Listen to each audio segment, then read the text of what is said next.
আলহামদুলিল্লাহ, আল্লাহ পাকের দরবারে লাখো কোটি শুকরিয়া যে মহান রব্বুল আলামিন আমাদেরকে আমাদের হায়াতের জিন্দিগিতে আরেকটি রমজান মাস পাওয়ার তৌফিক দান করেছেন। এই জন্য তার শুকরিয়া জ্ঞাপনে একবার বলি আলহামদুলিল্লাহ। রাসূলুল্লাহ সাল্লাল্লাহু আলাইহি ওয়াসাল্লাম আমাদেরকে এই মাস আসার আরো 2 মাস আগ থেকেই এই দোয়াটা করতে বলেছেন, আল্লাহুম্মা বারিক লানা ফি রজব ওয়া শাবান ওয়া বাল্লিগনা রমাদান। যার অর্থ হলো, হে আল্লাহ, বারিক লানা ফি রজবা, আপনি আমাদের জন্য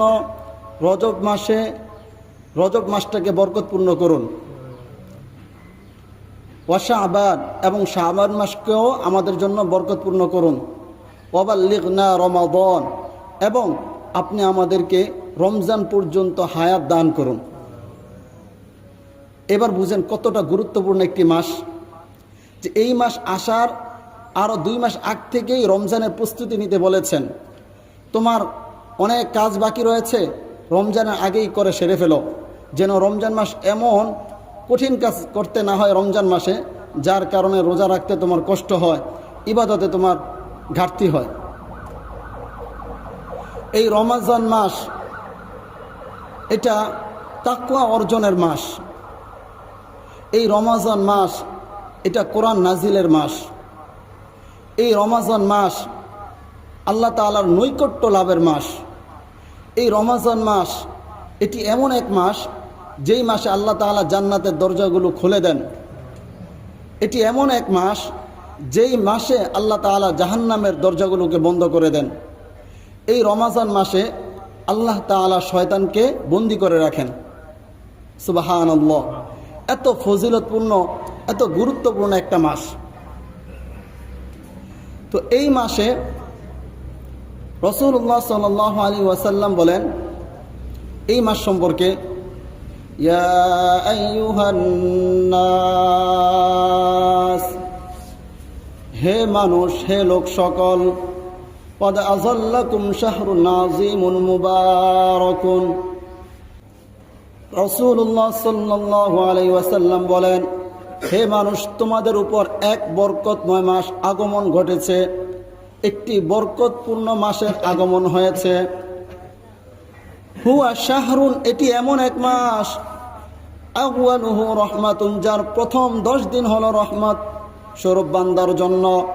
ওয়া আওসাতুহু মাগফিরাহ, এবং এর মাঝের 10 দিন হলো বান্দার জন্য ক্ষমা স্বরূপ, মাগফিরাত স্বরূপ। ওয়া আখিরুহু ইতকুম মিনান নার, এবং এই রমজান মাসের শেষ দশক হলো মুমিনের জন্য জাহান্নাম থেকে মুক্তি স্বরূপ। সুবহানাল্লাহ। এই রমজান মাস সারা বছরের পুঁজি সংগ্রহের মাস। বিগত দিনগুলোতে যেই ঘাটতি ঘটেছে, আমলে যেই কমতি করেছি আমরা, সেগুলো পুষিয়ে তোলার মাস হলো এই রমজান মাস।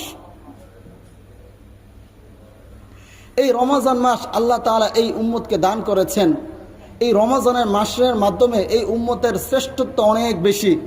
এই উম্মতের আমলনামা হায়াত, এই উম্মতের হায়াত কম হওয়া সত্ত্বেও এই উম্মতের আমলনামা অনেক বেশি হবে। এই উম্মত আগে আগে জান্নাতে যাবে। এর মূল কারণ কি? এই বরকতপূর্ণ মাস। এই মাসটা অন্যান্য জাতি পান নাই, আল্লাহ তাআলা অন্যান্য উম্মতকে দেন নাই, যার ফলে আমরা অল্প সময়ে অনেক বেশি আমল করে ফেলতে পারি। অনেক বেশি আমাদের সওয়াবের ভান্ডার, অনেক বেশি সওয়াব কি করতে পারি? আমরা জমা করতে পারি। সুবহানাল্লাহ। এমন এক ফজিলতপূর্ণ এবং গুরুত্বপূর্ণ এই মাস। এই মাসের মূল কাজ কি? রোজা রাখা। মূল কাজ কি? রোজা রাখা। রোজা মানে হলো সুবে সাদেক থেকে নিয়ে সূর্যাস্ত পর্যন্ত পানাহার এবং স্ত্রী সহবাস, এছাড়াও অন্যান্য যে সমস্ত বিষয়ের কারণে রোজা ভেঙে যায় সেগুলো থেকে বিরত থাকা। কোন পর্যন্ত? সুবে সাদেক থেকে সূর্য ডুবা পর্যন্ত। এক্ষেত্রে আমরা অনেকে একটা বিষয় ভুল করি, বিশেষ করে গ্রাম অঞ্চলে এই বিষয়টা বেশি হয়। অনেক সময় মুয়াজ্জিন সাহেব বলে দেন যে খাবারের সময় শেষ, কিংবা আজান দিয়ে ফেলে, আমাদের অঞ্চলের অনেক মহিলারা তখনও খেতে থাকে। চিন্তা করে এখনও তো অন্ধকার আছে, এটা কখনোই করা যাবে না। আপনার রোজা শেষ, ওই দিনের শুরুতেই কি রোজা ভেঙে গেছে। এখন বর্তমানে আমরা ক্যালেন্ডার আছে, সব কিছুতে জানি সাহারির শেষ সময় কখন। তো যখন আমি এটা জানছি, মুয়াজ্জিন সাহেব এলান দেখ বা না দেখ, ঘোষণা দেখ বা না দেখ, আমি ঠিক এর আগে কি করে ফেলবো, আমার পানাহার থেকে আমি কি করব, বিরত থাকব। এরপর আর আমি কিছুই খাবো না। মনে থাকবে তো ইনশাল্লাহ? ইনশাল্লাহ। তো এই মাসে যে আমরা যে রোজা রাখবো, এই রোজা রাখলে কি ফজিলত, এই রোজা রাখার ফজিলত কি, এর বিনিময় কি? হযরত আবু হুরায়রা রাদিয়াল্লাহু তাআলা আনহু থেকে বর্ণিত, রাসূলুল্লাহ সাল্লাল্লাহু আলাইহি ওয়াসাল্লাম ইরশাদ করেছেন, ক্বালা আল্লাহু তাআলা আস-সিয়ামু লি ওয়া আনা আজজি বিহি। আল্লাহ তাআলা বলেন, রোজা আমার জন্য এবং এই রোজার প্রতিদান বান্দাকে আমি স্বয়ং নিজ হাতে দিব, আমি নিজেই দিব। কি? ফাইন্না লাহুম ইয়াওমাল কিয়ামাতি হাউজান, কাল কিয়ামতের ময়দানে যারা রোজাদার এদের জন্য এমন একটি হাউস থাকবে, মা ইয়ারিদুহু গায়রুস সাইম, যেই হাউস থেকে কাল কিয়ামতের ময়দানে আল্লাহ তাআলা রোজাদার ব্যক্তিদের তৃষ্ণা নিবারণ করবেন। সুবহানাল্লাহ। বুঝে আসে নাই? যারা রোজাদার, রোজা রাখবেন, আল্লাহ তাআলা বলেন কাল কিয়ামতের ময়দানে যখন কঠিন অবস্থা থাকবে, মানুষ পিপাসার্ত থাকবে, তখন ওই পিপাসার্ত ব্যক্তিদেরকে এই হাউস থেকে কি করাবেন? পানি পান করাবেন, তাদের তৃষ্ণা নিবারণ হয়ে যাবে। এটা কাদের জন্য? শুধুমাত্র রোজাদারদের জন্য। সুবহানাল্লাহ। প্রথম ফজিলত। দ্বিতীয় ফজিলত, রাসূলুল্লাহ সাল্লাল্লাহু আলাইহি ওয়াসাল্লাম বলেন, মান সামা রমাদান ঈমানান ওয়া ইহতিসাবা, যে ব্যক্তি ঈমানের সাথে এবং সওয়াবের নিয়তে রোজা রাখবে, গুফির লাহু মা তাকদ্দামা মিন যামবি, আল্লাহ তাআলা তার পূর্বের গুনাহসমূহ ক্ষমা করে দেন। সুবহানাল্লাহ। বুঝেন নাই? যে ব্যক্তি সওয়াবের আশায়, আমরা যে রোজা রাখছি কিসের আশায়? সওয়াবের আশা না? আমরা মুমিন, কোনো সন্দেহ আছে? আল্লাহর উপর আমরা ঈমান আনছি না? আমানতু বিল্লাহি ওয়া মালাইকাতিহি ওয়া কুতুবিহি ওয়া রুসুলিহি।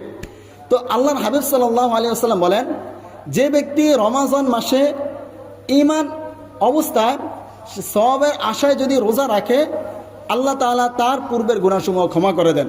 সুবহানাল্লাহ।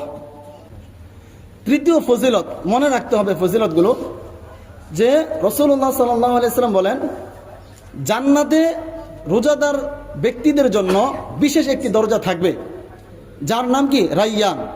এই দরজা দিয়ে যারাই প্রবেশ করবে তারা সবাই থাকবেন কি? রোজাদার। যেমন একটা বিশেষ দরজা রাখলো, এই দরজা দিয়ে যারা প্রবেশ করবে তারা বিশেষ এক শ্রেণীর লোক। তো ওই দরজা দিয়ে যারাই প্রবেশ করবেন সবাইকে দেখেই চেনা যাবে তারা কি রেখেছেন, দুনিয়াতে থাকতে সদা সর্বদা রোজা রেখেছেন। হাদিসটা কি?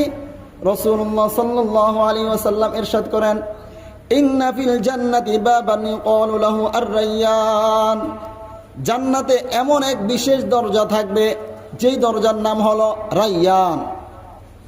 ইয়াদখুলু মিনহু সাইমুনা ইয়াওমাল কিয়ামাহ, কাল কিয়ামতের ময়দানে শুধুমাত্র রোজাদার যারা, তারা ওই বিশেষ দরজা দিয়ে জান্নাতে প্রবেশ করবে। সুবহানাল্লাহ। লা ইয়াদখুলু মিনহু আহাদুন গায়রুহুম, এই রোজাদার ব্যক্তিরা ছাড়া অন্য কোনো ব্যক্তি ওই রায়্যান নামক দরজা দিয়ে জান্নাতে প্রবেশ করতে পারবে না। আল্লাহ তাআলা কাল কিয়ামতের ময়দানে রোজাদার ব্যক্তিদেরকে বলবেন, আইনা সাইমুন, রোজাদাররা কোথায়? হে আমার রোজাদার বান্দারা। ফায়াকুমুন, তখন রোজাদার যারা তারা সাড়া দিবেন, লাব্বাইক ইয়া আল্লাহ, হে প্রভু আমরা উপস্থিত। লা ইয়াদখুলু মিনহু আহাদুন গায়রুহুম ফাইদা দাখালু উগলিকা, তখন এই রোজাদার ব্যক্তিদেরকে আল্লাহ তাআলা ওই রায়্যান নামক জান্নাতের দরজা দিয়ে তাদেরকে জান্নাতে প্রবেশ করিয়ে দিবেন। এরপর রাসূল বলেন, যখনই তারা রোজাদার ব্যক্তিরা সময় জান্নাতে প্রবেশ করে ফেলবে, উগলিকা, ওই দরজাটি বন্ধ করে দেওয়া হবে। ফালাম ইয়াদখুল মিনহু আহাদুন, তখন ওই দরজা দিয়ে আর কোনো ব্যক্তি জান্নাতে প্রবেশ করতে পারবে না। সুবহানাল্লাহ। এই তো আমরা ফজিলত জানলাম যে কোনো ব্যক্তি যদি রোজা রাখে তাহলে তার এই ফজিলত কাল কিয়ামতের ময়দানে কঠিন অবস্থায় আল্লাহ তাআলা এই রোজাদার ব্যক্তিদেরকে বিশেষ এক হাউজের পানি পান করাবেন, যার মাধ্যমে তাদের তৃষ্ণা নিবারণ হয়ে যাবে। কাল কিয়ামতের ময়দানে রোজাদার ব্যক্তিদের জন্য বিশেষ এক দরজা থাকবে, যে বিশেষ দরজা দিয়ে তারা কি করবে? জান্নাতে প্রবেশ করবে। এখন রোজা না রাখলে কি অবস্থা, ভয়াবহতা কি, সেটা একটু আমরা জানি। হযরত আবু উমামা রাদিয়াল্লাহু তাআলা আনহু বলেন, রাসূল সাল্লাল্লাহু আলাইহি ওয়াসাল্লামকে আমি বলতে শুনেছি, সাহাবার নাম কি? আবু উমামা। রাসূল বলেন, আমাকে একবার স্বপ্নে দেখানো হয়েছে কি দুইজন ফেরেশতা এসে আমাকে এক দুর্গম পাহাড়ের উপরে নিয়ে যাওয়া হলো। দুইজন ফেরেশতা আমাকে একটি দুর্গম পাহাড়ের উপরে নিয়ে গেলেন। যখন আমি ওই পাহাড়ে উঠলাম তখন অনেক বিকট আওয়াজ শুনতে পেলাম, কান্নাকাটির চিৎকারের আওয়াজ আমার কানে আসলো। আমি ফেরেশতাদেরকে জিজ্ঞাসা করলাম যে এটা কিসের আওয়াজ? তখন ওই ফেরেশতারা উত্তর দিলেন, এটা হলো জাহান্নামীদের আওয়াজ।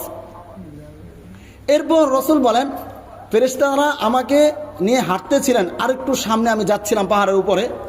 তখন আমি দেখলাম কিছু মানুষের পায়ের যেই মাংসপেশি আছে, এই মাংসপেশি দিয়ে বেঁধে তাকে উল্টো করে তাকে ঝুলিয়ে রেখেছে, এবং তাদের যেই চোয়াল আছে এই চোয়ালগুলোকে একদম টেনে হেঁচে ছিঁড়ে ফেলা হয়েছে।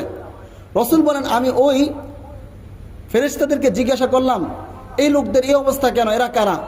তখন ফেরেশতারা উত্তর দিলেন, এরা হলো ওই সমস্ত ব্যক্তি যারা দুনিয়াতে থাকা অবস্থায় রোজা রাখে নাই। নাউজুবিল্লাহ, আল্লাহ আমাদের সবাইকে হেফাজত করুন। বুঝে আসছে? রাসূল বলেন, যারা রোজা না রাখবে কাল কিয়ামতের ময়দানে জাহান্নামে তাদেরকে যে শাস্তিগুলো দিবে, এর মধ্যে একটা হলো যে তাদের চোয়ালগুলো, যে চোয়াল দিয়ে সে রোজার দিনে খেয়েছে, রোজা রাখে নাই, ওই চোয়ালগুলোকে তার ছিঁড়ে ফেলা হবে, তার মাংসপেশি দিয়ে তার পা বেঁধে তাকে ঝুলিয়ে রাখা হবে। আল্লাহ আমাদেরকে হেফাজত করুন। এরপর রাসূল সাল্লাল্লাহু আলাইহি ওয়াসাল্লামের আরেকটি হাদিস, রাসূল বলেন, হযরত আব্দুল্লাহ ইবনে মাসউদ রাদিয়াল্লাহু তাআলা আনহু থেকে বর্ণিত, তিনি বলেন, ক্বালা রাসূলুল্লাহ সাল্লাল্লাহু আলাইহি ওয়াসাল্লাম, আল্লাহর রাসূল সাল্লাল্লাহু আলাইহি ওয়াসাল্লাম ইরশাদ করেছেন, মান আফতারা ইয়াওমান মিন রমাদান, যে ব্যক্তি রমজান মাসে মুতাআম্মিদান, ইচ্ছাকৃতভাবে রোজা ভেঙে ফেলে, রমজান মাসে ইচ্ছাকৃতভাবে রোজা ভেঙে ফেলে, রোজা না রাখে, মিন গায়রি সাফারিন ওয়ালা মারাদ, সে কোনো সফরে ছিল না, কোনো অসুস্থও না। যদি কোনো ব্যক্তি সফরে থাকে তাহলে তার জন্য এই অবকাশ আছে যে সে রোজা নাও রাখতে পারে, কিংবা অসুস্থ, রোজা রাখলে তার কষ্ট হবে, শরীয়ত কি দিয়েছে? তাকে ছাড় দিয়েছে। তো যে ব্যক্তি কোনো অসুস্থতা ছাড়া কিংবা সে মুসাফির না, এতটা সত্ত্বেও সে কি করে? রোজা না রাখে, রোজা ভেঙে ফেলে। রাসূলুল্লাহ সাল্লাল্লাহু আলাইহি ওয়াসাল্লাম বলেন, লাম ইয়াকজি আবাদান ওয়া ইন সামাদ দাহরা কুল্লাহ, সে ওই রোজা কখনোই এর কাফারা দিতে পারবে না, যদিও সে এই একটা রোজার জন্য সারা জীবন রোজা রাখে। বুঝে আসে নাই? কোনো ব্যক্তি যদি ইচ্ছাকৃতভাবে একটা রোজা না রাখে, তাহলে সে যদি সারা জীবন মৃত্যু পর্যন্ত তার প্রতিদিন রোজা রাখে, তারপরে ওই একটা ফরজ রোজার কাফারা দিতে পারবে না, ওই একটা ফরজ রোজার সমান না। তবে শরীয়তে একটা বিধান আছে, কোনো ব্যক্তি যদি ইচ্ছাকৃতভাবে কোনো রোজা ভেঙে ফেলে, কোনো ব্যক্তি ইচ্ছাকৃতভাবে কোনো রোজা ভেঙে ফেলে, তাহলে তার 60 দিন লাগাতার রোজা রাখতে হবে। কয়দিন? যেই 60 দিনের মধ্যে আপনি যদি 59 দিন রোজা রাখছেন, 60 দিনতম মানে 60 দিনের কালে গিয়ে আবার একটা রোজা ভেঙে ফেলছেন, আপনার রোজা আবার শুরুতে রাখতে হবে। এত কঠিন। ওই 60 দিনে আপনি অসুস্থ থাকলে আপনার বাদ আবার প্রথম থেকে রাখতে হবে। এবার বুঝেন কত গুরুত্ব, কত কঠিন বিধান এটা। ইসলামের ঈমান, নামাজ এবং যাকাতের পরের বিধান কি? রোজা রাখা। তো কোনো ব্যক্তি যদি 60 দিন রোজা রাখে, মনে করেন একটা রোজার পরিবর্তে 60 দিন রোজা রাখলো, তার মানে এই না যে ওই রমজান মাসে একটা রোজা রাখার কারণে যেই ফজিলত সে অর্জন করত সেই ফজিলত তার অর্জিত হয়ে যাবে, এমন না। বরং জাস্ট এটা তার কাফারা হবে, কিন্তু ফজিলত কিন্তু তার ওই রমজানের রোজার পরিমাণ হবে না। তাহলে রোজার গুরুত্বটা আমরা বুঝতে পারছি যে কত মহৎ একটা বিধান। আমরা অনেক সময় অবহেলা করে সামান্য একটা কঠিন কাজ করে আমরা কি করি, রোজা ভেঙে ফেলি। বাকি রাসূল সাল্লাল্লাহু আলাইহি সাল্লাম তো আগেই বলেছেন 2 মাস আগ থেকে এই রোজার জন্য দোয়া করতেন, রমজান মাসের জন্য।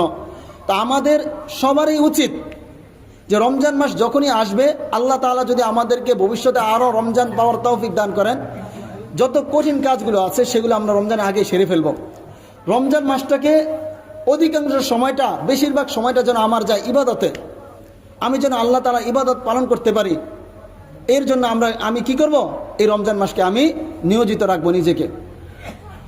এই রমজান মাসে প্রথম কাজ তো হলো আমরা কি করব, রোজা রাখবো। দ্বিতীয় কাজ হলো 5 ওয়াক্ত নামাজ, ফরজ যে নামাজগুলো রয়েছে এই নামাজগুলো অবশ্যই আমরা জামাতের সাথে পড়ব। কোনোভাবেই যেন নামাজ কি না হয়, আমার মিস না হয়, জামাত যেন তরক না হয়, কাজা তো দূরের কথা। তো দ্বিতীয় কাজ হলো রমজান মাসে আমরা 5 ওয়াক্ত নামাজ জামাতের সাথে পড়ব। সাথে সাথে রমজান মাস যেন একজন মুমিনের জন্য শুধু 5 ওয়াক্ত ফরজ নামাজেই সীমাবদ্ধ না থাকে। এই জন্য আল্লাহ তাআলা আরেকটি নামাজ আমাদের সাথে যুক্ত করে দিয়েছেন যে বান্দা তোমার আমল নামায় আরেকটু আমল যুক্ত করো না। এই জন্য তারাবিও আমাদের উপর আল্লাহ তাআলা কি করেছেন, দিয়েছেন। বাকি সেটা ফরজ করেন নাই, ওয়াজিব করেন নাই, যে কোনো ব্যক্তি তারাবি না পড়লে ফরজ পর্যায়ে যে গুনাহ বা ওয়াজিব পর্যায়ে যে গুনাহ সেরকম হবে না। তবে বান্দা যেন তার আমলের মধ্যে আরো সওয়াব বৃদ্ধি করতে পারে, তার নেকি বৃদ্ধি করতে পারে, এই জন্য আল্লাহ একটা সুযোগ দিয়ে দিয়েছেন। এমনিতে আমরা সাধারণভাবে নামাজ যদি পড়তে বলি পড়ি না, স্বাভাবিক নফল যদি দিতেন পড়তাম না। এই জন্য সুন্নত করে দিয়েছেন যেন বান্দা কি করে, নামাজটা পড়ে। তো আমাদের দ্বিতীয় কাজ কি, আমরা 5 ওয়াক্ত নামাজ জামাতের সাথে পড়ব এবং 20 রাকাত তারাবি আমরা পড়ব। তারাবি কি 20 রাকাত না 8 রাকাত? অনেকে আছে বর্তমানে 8 রাকাত পরে আমরা বের হয়ে যাই। তারাবির সর্বনিম্ন 20 রাকাত, আপনি চাইলে আরো বেশিও পড়তে পারেন। এটা সুন্নাহ, নফল নামাজ, সুন্নত। আর যাদের আমাদের সাধ্য হবে, 3 নম্বর কাজ হলো রমজান মাসে কোরআন তেলাওয়াত। কি? তিলাওয়াতুল কোরআন। আমরা বেশি বেশি কোরআন তেলাওয়াত করব। এই রমজান মাস এটা কোরআন নাজিলের মাস। রাসূল সাল্লাল্লাহু আলাইহি ওয়াসাল্লামের কাছে রমজান মাসে জিবরিল আলাইহিস সালাম আসতেন, এসে কোরআন শোনাতেন। কাকে? রাসূল সাল্লাল্লাহু আলাইহি ওয়াসাল্লামকে। কোরআনের দাওর করতেন। জিবরিল আলাইহিস সালাতু ওয়াসসালাম পড়তেন, রাসূল শুনতেন। কোরআন শরীফ যেমনইভাবে পড়া সওয়াবের কাজ, এমনইভাবে শোনা কি সওয়াবের কাজ। এই রমজান মাস আমাদের যারা আকাবির ছিলেন, সাহাবায়ে কেরাম ছিলেন, তারা রমজান মাসে কেমন কাটাতেন বর্ণিত আছে। হযরত উমর রাদিয়াল্লাহু তাআলা আনহু, হযরত উসমান রাদিয়াল্লাহু তাআলা আনহু, তারা প্রতি রমজানে প্রত্যেক রাতে 1 খতম কোরআন খতম করতেন। সুবহানাল্লাহ। নামাজের মধ্যে, কিসের মধ্যে? 1 খতম কোরআন প্রত্যেক রমজানে প্রতিদিন রাতে 1 খতম কোরআন করতেন নামাজের মধ্যে। সুবহানাল্লাহ। তারা পূর্ণ রাতটাকেই আপনার ইবাদতে কাটিয়ে দিতেন রমজান মাসে। ইমাম আহমদ বিন হাম্বল রহমতুল্লাহ আলাইহি, 4 মাযহাবের একজন ইমাম, তিনি রমজান মাস যখন আসতেন তখন তার অন্যান্য যত কাজকর্ম ছিল, যত কাজকর্ম থাকতো সব তিনি কি করতেন, রেখে দিতেন। কোরআন তেলাওয়াত ছাড়া অন্যান্য যে পড়াশোনা আছে, হাদিসের 10 পর্যন্ত তিনি বন্ধ রাখতেন। শুধু একমাত্র কোরআন তেলাওয়াতের মধ্যেই নিয়োজিত রাখতেন নিজেকে। সুবহানাল্লাহ। এটা এমন এক মাস, কোরআন নাজিলের মাস। আল্লাহ তাআলা কোরআনে বলেন, শাহরুর রমাদান আল্লাযী উনজিলা ফীহিল কুরআন। শাহরুর রমাদান, রমজান মাস। আল্লাযী উনজিলা ফীহিল কুরআন, যে রমজান মাসে কোরআনকে নাজিল করা হয়েছে। যে রমজান মাসে কি করা হয়েছে? কোরআনকে নাজিল করা হয়েছে। হুদাল লিন্নাস। কেন কেন আল্লাহ তাআলা কোরআনকে নাজিল করছেন? হুদাল লিন্নাস। এই কোরআন এটা হলো মানুষের হেদায়েত স্বরূপ। যে ব্যক্তি যত বেশি কোরআন পড়বে তার অন্তর তত বেশি স্বচ্ছ হবে, তার আমলনামায় তত বেশি নেকি যুক্ত হতে থাকবে। ওয়াবাইয়িনাতিন মিনাল হুদা, এবং এই কোরআন এটা সুস্পষ্ট নিদর্শনাবলী সম্বলিত যা হেদায়েতের পথ দেখায়। কি? এই কোরআন ওয়াল ফুরকান। যে ব্যক্তি যত বেশি কোরআন পাঠ করবে সে তত বেশি নেককার হবে, তত বেশি আল্লাহওয়ালা। দুনিয়াতেই যত বড় বড় আল্লাহওয়ালা দেখেন, তাদের জীবন ঘাটেন, তাদের জীবন দেখেন, যে তারা সবচেয়ে বেশি যে কাজটা করে সেটা হলো কোরআন তেলাওয়াত। কোরআনের মধ্যে তারা অনেক বেশি সময় দেন। সুবহানাল্লাহ। যেই কোরআন তেলাওয়াত করলে প্রত্যেকটা অক্ষরে কমপক্ষে কয় নেকি? 10 নেকি। আর এই নেকিকে আল্লাহ তাআলা 700 নেকিতে পরিণত করে দেন। সুবহানাল্লাহ। এই কোরআন তেলাওয়াত এমন এক গ্রন্থ আমরা পেয়েছি। এই কোরআন তেলাওয়াত যেমনই ভাবে রমজান মাসে তারাবি পড়া সুন্নত না? তারাবি পড়া কি সুন্নাহ? এটা কিন্তু ওয়াজিব না, এটা ফরজ না। এই তারাবির মধ্যে কোরআন খতম করা এটাও সুন্নত, এটা মুস্তাহাব সুন্নতের পর্যায়ে। বুঝে আসছে? তারাবির মধ্যে কোরআন খতম দেওয়া, কোরআন শোনা, এটাও সুন্নাহ। আমরা অনেক সময় সূরা তারাবি পড়ি, নামাজ হয়ে যাবে, কোনো সমস্যা নেই। খতম তারাবি পড়েন, নামাজ হয়ে যাবে। কিন্তু আমরা যারা সওয়াব অর্জন করতে চাই, রমজান মাস আল্লাহ তাআলা মুমিনেরকে দিয়েছেই হলো একমাত্র তোহফা স্বরূপ, যে সে এই মাসে তার সারা বছরের যে ক্ষতিপূরণ রয়েছে সব পুষিয়ে তুলবে।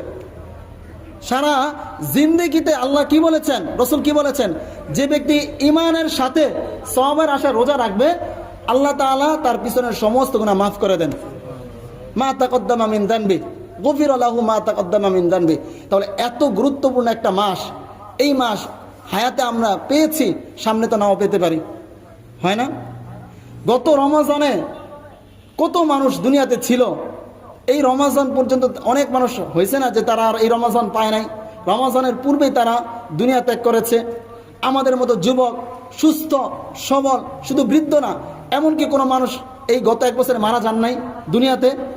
অবশ্যই মারা গেছে, অবশ্যই কি হয়েছে? মারা গেছে।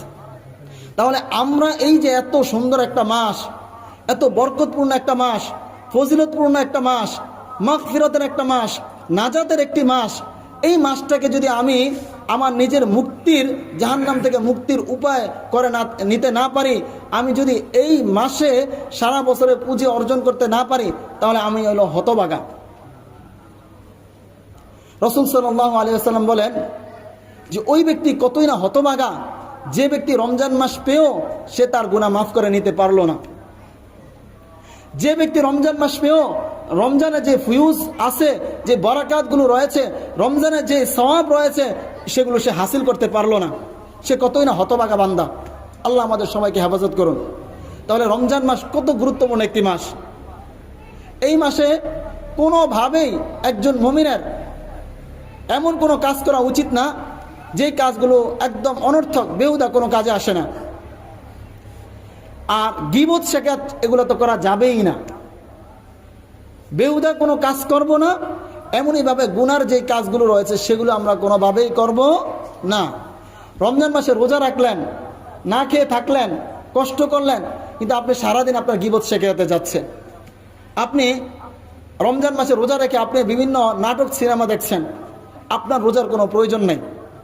রাসূল সাল্লাল্লাহু আলাইহি ওয়াসাল্লাম বলেন, যে ব্যক্তি রোজা রেখেও এই ধরনের কাজ করে, অন্যায় কাজ করে, আল্লাহ তাআলার এমন ব্যক্তির রোজার কোনো কি নাই, প্রয়োজন নেই। তাহলে রোজা রেখে আমরা যেমনইভাবে ভালো কাজ করব, এমনইভাবে গুনাহের যে কাজগুলো রয়েছে, আমভাবে বলে দিলাম, গুনাহের যে কোনো কাজ, গীবত শিকায়াত, ঝগড়া বিবাদ, অনর্থক কথাবার্তা, সেগুলো থেকে আমরা অবশ্যই কি করব? দূরে থাকবো, বেঁচে থাকবো। এবং রমজান মাসে আরেকটি যেই কাজ, সেটা হলো যে আমরা তারাবি পরে সময় নষ্ট না করে খাবার দাবার খেয়ে, আমরা অনেকে আগেই খেয়ে ফেলেন, অনেকে তারাবি নামাজ পড়ার পর যে খান, আমরা কি করব? ঘুমিয়ে পড়ব, যেন আমি ভোর রাত্রে একটু আগে আগে উঠতে পারি। রমজান মাস এত ফজিলতপূর্ণ একটা মাস। আমাদের অনেকের আছে যে সারা বছর আমরা তাহাজ্জুদ পড়তে পারি না, ফজরের নামাজই পড়ি না, তাহাজ্জুদ তো দূরের কথা। তো রমজান মাস যেহেতু আমি আগে ভাগে উঠি, আমাকে যেহেতু মুয়াজ্জিন সাহেব ডাক দিয়ে দিচ্ছেন, আমি কমপক্ষে 2 রাকাত 4 রাকাত তাহাজ্জুদ পড়ার অভ্যাস করি। 2 রাকাত তাহাজ্জুদ পড়তে বেশি সময় লাগে না। 2 রাকাত তাহাজ্জুদ পড়তে 2 রাকাত প্রত্যেক মানুষ হিসাবে, অনেকে তাড়াতাড়ি পড়েন, অনেকে ধীরস্থিরভাবে পড়েন, একটু ধীরস্থিরভাবে পড়েন। যেই তাসবিহগুলো পড়েন এগুলো একটু বুঝে শুনে পড়েন। যেমন আমরা রুকুতে যে তাসবিহ পড়ি সুবহান রব্বিয়াল আযীম, অর্থ কি? রব্বি মানে কি? আমার প্রভু, আজিম মানে মহান, আমার মহান প্রভুর পবিত্রতা কি করছি? বর্ণনা করছি। তা আপনি যখন বুঝে বুঝে জিনিসটা পড়বেন নিজের কাছে অনেক ভালো লাগবে। আবার সুবহান রব্বিয়াল আলা, আলা মানে হলো মহান, একই অর্থ, শব্দ ভিন্ন, যে মহান প্রভুর পবিত্রতা বর্ণনা করছি আমি। যখন আপনি এগুলো পড়বেন 5 বার 7 বার যে যতবার পারেন একটু পড়েন, একটু 2 রাকাত তাহাজ্জুদ পড়েন, আপনার আমলনামায় আরেকটি নতুন ইবাদত যোগ করেন। এমন যেন না হয় আমার হায়াতের জিন্দেগিতে আমি 60 বছর পেলাম কিন্তু আমার জীবনে আমি কোনোদিন তাহাজ্জুদ পড়ি নাই, এমন যেন না হয়। তো আমরা যারা যুবক রয়েছি, বৃদ্ধ রয়েছি, যে যে বয়সেরই রয়েছি, আমরা কমপক্ষে একটু আগে উঠে 2 রাকাত 4 রাকাত আমরা তাহাজ্জুদ পড়ব। আমরা অনেকে যারা আমরা যুবক রয়েছি আমরা চিন্তা করি যখন বৃদ্ধ হব তখন আমরা ইবাদত করবো না, তখন নামাজ পড়ো, রোজা রাখবো, সব কিছু করবো, এখন পড়ার প্রয়োজন নেই। দেখেন কাল কিয়ামতের ময়দানে এই কঠিন অবস্থায়, ভয়াবহ অবস্থায় যেই 7 শ্রেণীর লোককে আল্লাহ তাআলা তার আরশের নিচে ছায়া দিবেন, মানে হলো তাদেরকে কাল কিয়ামতের ভয়াবহ অবস্থা পাবে না। এর মধ্যে থেকে এক ব্যক্তিকে শাবুন নাশআ ফি ইবাদাতিল্লাহ, এমন যুবক যে যুবক তার যৌবন বয়সটাকে আল্লাহর ইবাদতে কাটিয়েছে, যে যুবক তার যৌবন বয়সে হক হালাল মেনে চলেছে। আল্লাহ তাআলা বলেন এই যুবককে কাল কিয়ামতের ময়দানে এই কঠিন অবস্থায় তাকে আমার আরশের নিচে আমি ছায়া দিব, সে এই কঠিন ভয়াবহ অবস্থা তাকে পাবে না। সুবহানাল্লাহ। এই জন্য আমরা যে যেই বয়সেরই আছি, যে যেই পেশার যেই শ্রেণীর রয়েছি, আল্লাহর কাছে আমি সমান, আপনি সমান। আল্লাহর কাছে কে ডাক্তার, কে ইঞ্জিনিয়ার, কে কৃষক, কোনো পার্থক্য নাই। এগুলোর মাধ্যমে আল্লাহ তাআলা কি করবেন না? বিচার করবেন না। আল্লাহ বান্দার আমল দেখবেন, বান্দার নিয়ত দেখবেন, কে কতটুকু সম্পর্ক তৈরি করতে পেরেছে আল্লাহর সাথে, আল্লাহ তাআলার কতটুকু নৈকট্য লাভ করতে পেরেছে, আল্লাহ সেটা দেখবেন। একজন দেশের অনেক বড় মাপের মন্ত্রী, এমপি, প্রেসিডেন্ট, কিন্তু এমন হতে পারে আল্লাহর কাছে তার বিন্দু পরিমাণ দাম নেই, মৃত্যু পর্যন্তই তার রাজত্ব, মারা গেছেন তার রাজত্ব শেষ। আরেকজন কৃষক, রিক্সা ড্রাইভার, কিন্তু তার ভিতরে খুলুসিয়ত, তার ভিতরে আল্লাহ প্রেম, খোদা প্রেম এত বেশি যে সে সব সময় কঠিন কাজ করা সত্ত্বেও সে আল্লাহর বিধানগুলো মেনে চলার চেষ্টা করেছে। আল্লাহর কাছে ওই রিক্সাওয়ালা, ওই কৃষকের দাম বেশি। সুবহানাল্লাহ। অতএব আমরা যে আমলগুলো বলেছি এর মধ্যে থেকে আরেকটা আমল কি বলেছি, যে ভোর রাত্রে আমরা তারাবি পরে তাড়াতাড়ি ঘুমিয়ে যাব, ভোর রাত্রে একটু আগে আগে উঠে প্রতিদিন কমপক্ষে আমার যেন প্রতিদিন হয় যে আমি 2 রাকাত তাহাজ্জুদ নামাজ পড়তে পারি। উজু করে আমি 2 রাকাত তাহাজ্জুদ নামাজ পড়লাম, কিংবা 4 রাকাত তাহাজ্জুদ নামাজ পড়লাম। এরপর আমরা অনেক সময় হয় সাহরি খেয়ে আমরা ঘুমিয়ে যাই, সাহরি খেয়ে কি করি, একটু অলসতা করে একটু রেস্ট নেই। ওই সময় ভুলে আমরা ঘুমাবো না, কারণ উদাসীনতা, শয়তান সবচেয়ে বেশি ওই সময় একটু ধোকা দেয়, বা ওই সময় একটু তাড়াতাড়ি উঠার কারণে ঘুম থেকে চোখে অনেক সময় ঘুম চলে আসে। এই জন্য আমরা সাহরি খেয়ে সাথে সাথে আমরা মসজিদে চলে আসব, মসজিদ থেকে ফজর নামাজ পড়ে তারপরে আমরা বাসায় গিয়ে প্রয়োজনে ঘুমাবো।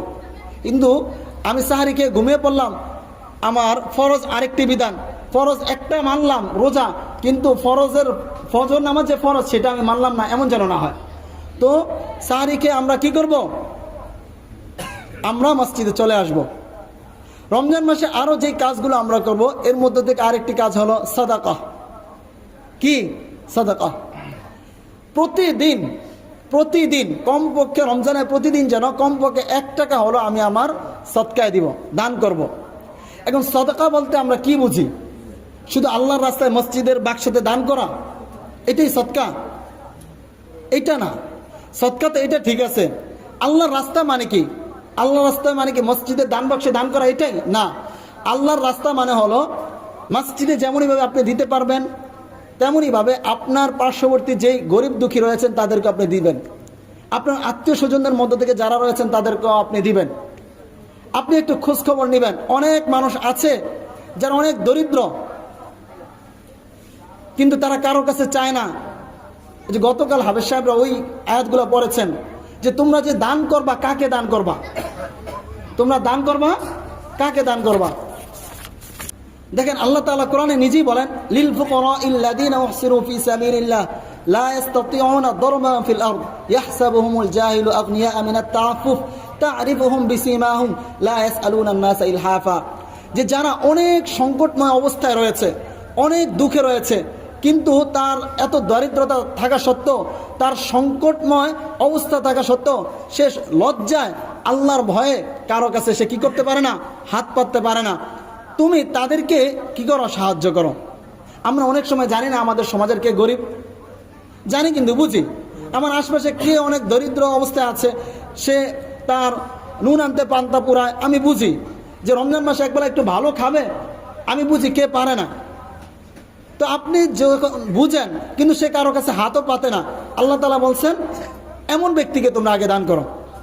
যে ব্যক্তি অন্যের কাছে চায়া নেয়, চাচ্ছে, তাকে তো দিবেনই, সে তো চাচ্ছে, কিন্তু যে ব্যক্তি চাইতে পারে না তাকে দেখে দেখে তোমরা দান করো। সে যেমনইভাবে নিজেকে সংযত রাখে, তুমি যখন দান করবা তাকে এমনভাবে দান করবা যেন সেও না বুঝতে পারে। অন্য মানুষ বোঝা তো দূরের কথা, সে না বুঝতে পারে মানে কি, তাকে এমনভাবে দান করবেন এটা যে তাকে আপনি সদকা দিচ্ছেন, জাকাতের টাকা দিচ্ছেন, দান করছেন, এটা যেন না বোঝা যায়। আপনি হাদিয়া স্বরূপ দেন, ভাই আপনাকে আমি হাদিয়া দিলাম, হাদিয়ার নামে দেন।